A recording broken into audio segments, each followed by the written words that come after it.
परम पूज्य परगुरु श्री चक्रवर्ती महाराज और मेरे गुरुदेव आचार्य कृष्ण प्रसाद शर्मा जी को गुरु पूर्णिमा पर ही समर्पित है। राम राम, नमस्ते। जैसा कि मैंने आपको बताया था कि गुरु पूर्णिमा पर मैं आपको एक स्पेशल वीडियो दूंगा, तो जो मेरे गुरुदेव हैं आचार्य कृष्ण प्रसाद शर्मा जी, उनके पूर्वजों का इतिहास करीब करीब 400 सालों से भी ज़्यादा है और अपने कुल के वो छठी पीढ़ी के आचार्य हैं।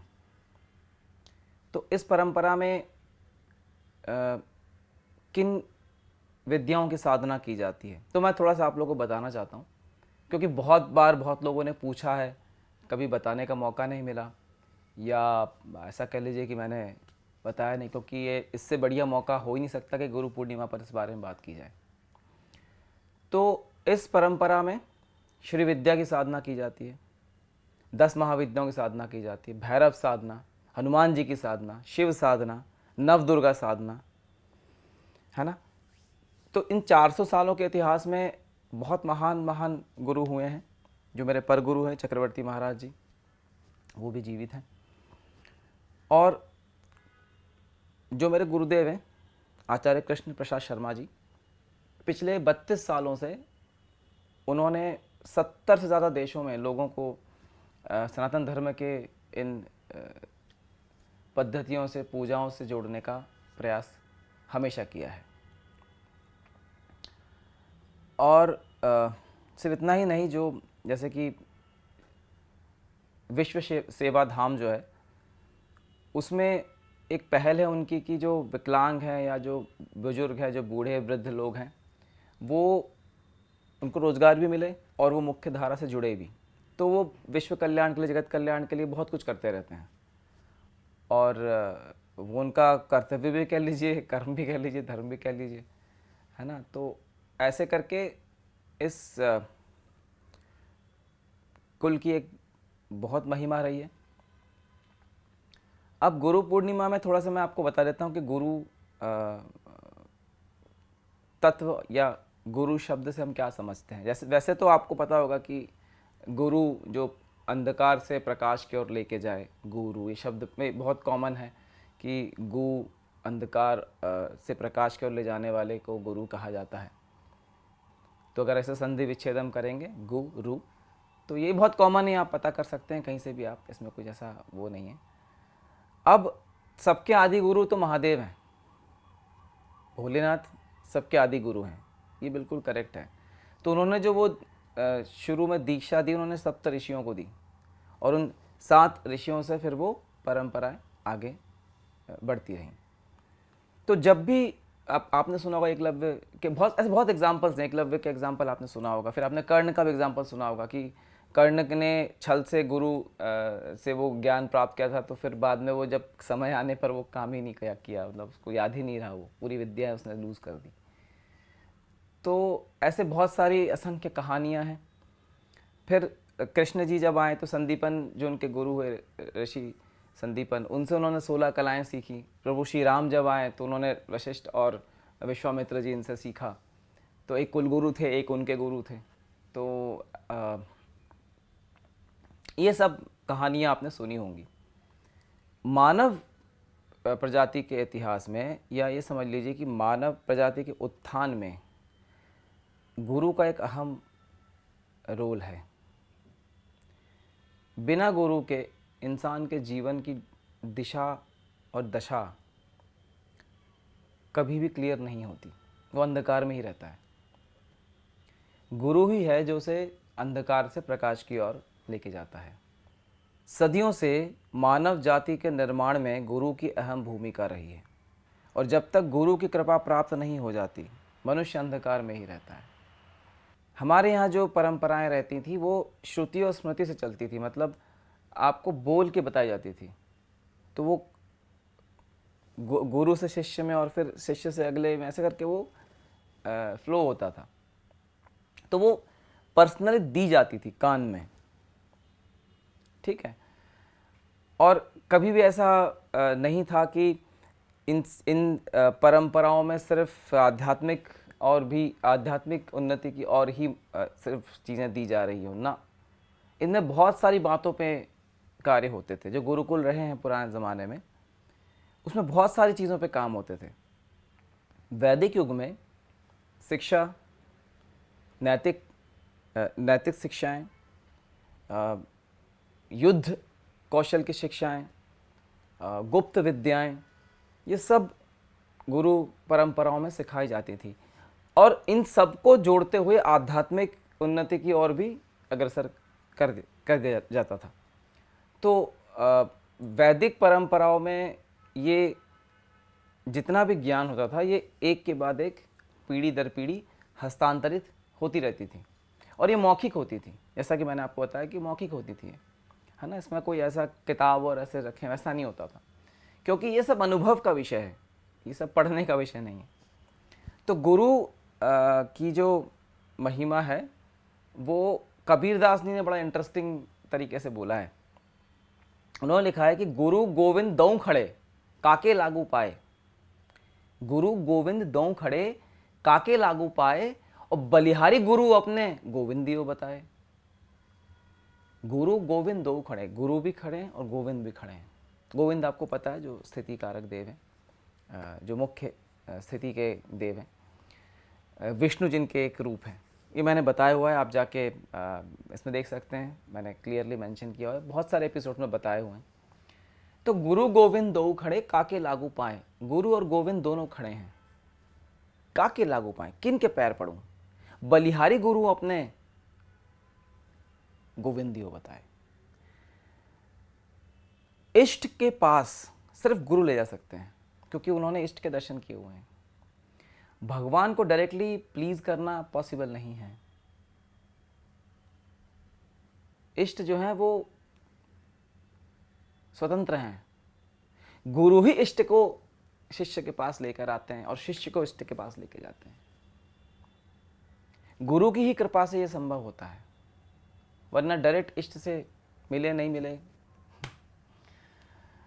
है ना। तो ये बहुत इंटरेस्टिंग सा कबीरदास जी ने लिखा हुआ है। एक और उनका दोहा है, गुरु बिन ज्ञान न उपजे, गुरु बिन मिले न मोश। मोश मतलब मोक्ष की बात हो रही। गुरु बिन ज्ञान न उपजे, गुरु बिन मिले न मोश, गुरु बिन लिखे न सत्य को, गुरु बिन मिटे न दोष। मतलब गुरु के बगैर मोक्ष नहीं मिलता, ज्ञान की उत्पत्ति नहीं हो सकती और दोष भी नहीं कट सकते। गुरु के बिना आप ज्ञान नहीं उपज सकते, आपके दोष नहीं मिट सकते, है ना। तो ये बहुत सुंदर, ऐसे बहुत सारे असंख्य दोहे हैं, तो मैंने दो दोहे आपको बताए। अब दोष भी गुरु ही काटते हैं। जितना समर्पण आपका आपके गुरु के प्रति होता है, उससे कहीं ज़्यादा समर्पण गुरु का आपके प्रति होता है, क्योंकि शिष्य गुरु के लिए सिर्फ शिष्य नहीं होता, एक बेटे के समान होता है। उसके पूरे कर्मों का भार, सब कुछ गुरु उठाते हैं। जो भी उनके कर्मों का भार होता है, जो भी कर्मों का भार होता है, प्रारब्ध कह लीजिए, संचित कह लीजिए, सारा भार गुरु उठाते हैं। तभी जो गुरु होते हैं वो पिता के समान होते हैं, ठीक है। तो बहुत सारे लोगों ने मुझसे कहा, कई बार पूछा कि हमें गुरु मंत्र चाहिए। तो फिर मैंने आग्रह, जब लोगों का आया ऐसा, तो मैंने मेरे गुरुदेव से बात करी, उनको मैं पंडित जी बुलाता हूँ, तो पंडित जी से मैंने बोला, तो वो उन्होंने स्वीकार किया कि चलो ठीक है, हम गुरु मंत्र दे सकते हैं। तो अब ऐसा है कि गुरु पूर्णिमा आ रही है 10 जुलाई को, ठीक है। तो जो गुरु मंत्र लेना चाहते हैं, गुरु मंत्र लेकर आप अपना जीवन को आध्यात्मिक उन्नति की ओर बढ़ा सकते हैं, अपने जीवन के दुखों को, कष्टों को दूर कर सकते हैं, आपके कार्यों को कुशलता से कर सकते हैं। तो गुरु मंत्र सबका अलग अलग होता है, गुरु मंत्र सेम नहीं होता कभी, क्योंकि आप अलग हैं, संरचना अलग है, आपके कर्म की स्ट्रक्चर अलग है, तो गुरु मंत्र भी अलग होगा। तो गुरु मंत्र जो अलग होता है वो इष्ट की इच्छा से दिया जाता है, ईश्वर की आज्ञा से दिया जाता है ना। वो आदेश वैसा ही होता है, वो उनकी तरफ से आदेश होता है कि ये मंत्र जाना चाहिए। तो वो ईश्वर के आदेश अनुसार ही जो गुरु मंत्र होगा वो आपको दिया जाएगा। पर उसके लिए आपको क्या करना है कि आपका नाम और गोत्र लिख के आप मुझे संपर्क करिए, और मैं आपको एक पर्टिकुलर टाइम बताऊंगा कि इस टाइम पर मैं आपकी बात उनसे कराऊंगा, और फिर वो आपको गुरु मंत्र देंगे। तो ये जो प्रोसेस है सिर्फ 10 जुलाई का ही समय है। तो जो 10 जुलाई को एक गुरु मंत्र लेना चाहते हैं उनको थोड़ा सा शीघ्र ही संपर्क करना पड़ेगा, और पहले ही नाम और गोत्र दे देना पड़ेगा, ताकि वो वहाँ मतलब उनको मैं दे सकूँ और वो अपने हिसाब से उस पर कार्य कर सकें। ठीक है, तो ये एक वीडियो है जो बहुत आवश्यक है, क्योंकि गुरु मंत्र या गुरु दीक्षा के बारे में हमेशा बहुत लोग पूछते रहते हैं। तो इस बार मैं आपको स्क्रीन पे फिर दे रहा हूँ, डेट है 10 जुलाई। ठीक है, तो आप क्या करिए, 10 जुलाई से पहले संपर्क करिए, ताकि 10 जुलाई के दिन आपको समय और एक स्लॉट दिया जा सके जिसमें आप ये अपना गुरु मंत्र ले पाएँ। बहुत सारे लोग बिना गुरु के बहुत सारे पूजा और बहुत सारी अनुष्ठान करते रहते हैं, और उनको कोई क्लैरिटी नहीं मिलती, कोई लाभ नहीं मिलता, और वो थोड़ा सा अंधकार में ही रहते हैं कि कैसे करें कैसे नहीं करें, है ना। क्योंकि सबसे बड़ी बात यह है कि लोग जज करते हैं, गुरु को जज करते हैं। जब आप स्कूल में पढ़ने जाते हैं, फर्स्ट क्लास में जाते हैं लेट्स से, तो क्या आपकी क्षमता है कि आप टीचर को जज कर सकें कि टीचर क्या पढ़ा रहा और कैसे पढ़ा रहा, ठीक कि गलत?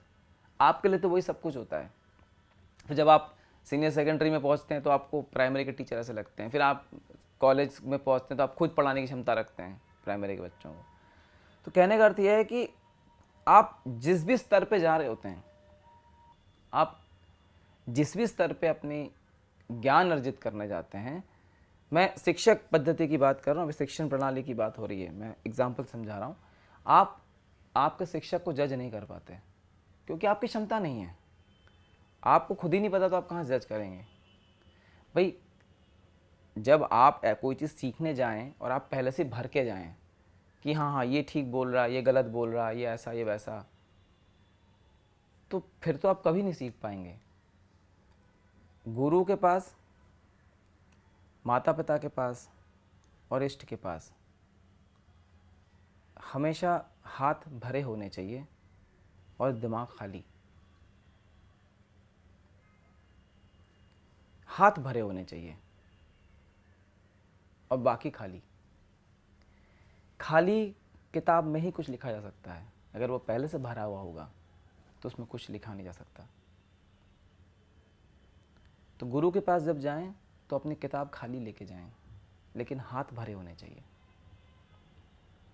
और एक बात बहुत क्लियरली समझ लीजिए, ऐसे बहुत लोग कहते हैं, मैं इंटरनेट पे भी हैं वो हैं, अब किसी के नाम क्या लेना, पर ये भी बहुत फेमस हो रखा है कि क्या पानी पियो छान कर, गुरु बनाओ जान कर। अच्छा, आपने जान लिया कि ये गुरु हैं, तो आपके जानने से वो गुरु बन जाएंगे क्या आपके? आपने जान लिया कि गुरु, लेकिन उन्होंने आपको शिष्य माना ही नहीं। तो भैया आपके जानने से नहीं होगा, उनके मानने से होगा। आप किसी को भी जान लीजिए कि ये गुरु हैं, चलिए, है ना, आप जो भी आपके मन में धारणा बनी उस इंसान के प्रति, पर अगर वो ही आपको एक्सेप्ट नहीं करेगा एज अ शिष्य, तो फिर कैसे काम चलेगा? तो ये आपके जानने पर नहीं है, उनके मानने पर है। उसी प्रकार से जब आप किसी के पास जा रहे हैं तो आप क्या सोचते हैं उससे मैटर नहीं करता है, उनके आपके प्रति क्या विचार हैं इससे मैटर करता है। क्योंकि आप तो सीखने जा रहे हैं, है ना। तो वो आपको सिखाना चाहते हैं कि नहीं, क्या वो आप में उतनी पात्रता देख पा रहे हैं, तभी वो आपको देंगे। फिर वो दुनिया के सबसे स्वयं महादेवी क्यों ना हो, है ना। अच्छा, और कुछ लोग ये भी कहते हैं कि महादेव तो शिव गुरु हैं, उनको मान के कर सकते हैं, उनको मान के कर सकते हैं, ये सत्य है, लेकिन वो मार्गदर्शन तो किसी स्थूल गुरु के रूप में ही कर पाएंगे। आपके अनुभव कैसे हो रहे हैं साधना में, या आपके साधना में इस स्टेप पर जो चीज़ें हुई हैं, क्या वो सही हुई हैं, गलत हुई हैं, क्या वो आपका भ्रम है, क्या वो सत्य है, ये कौन बताएगा आपको? तो ये बताने का काम ही गुरु का है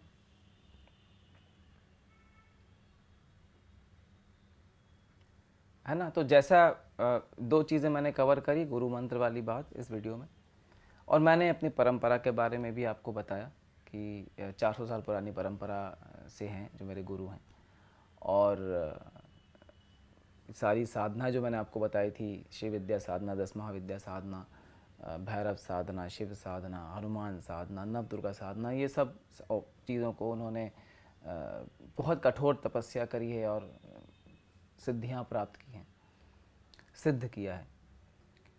और आप मुझे तो जानते ही हैं, तो उनके आशीर्वाद से और उनके मार्गदर्शन से मुझे उनका परम शिष्य बनने का सौभाग्य मिला है। तो समय समय पे जो वो बताते हैं, है ना,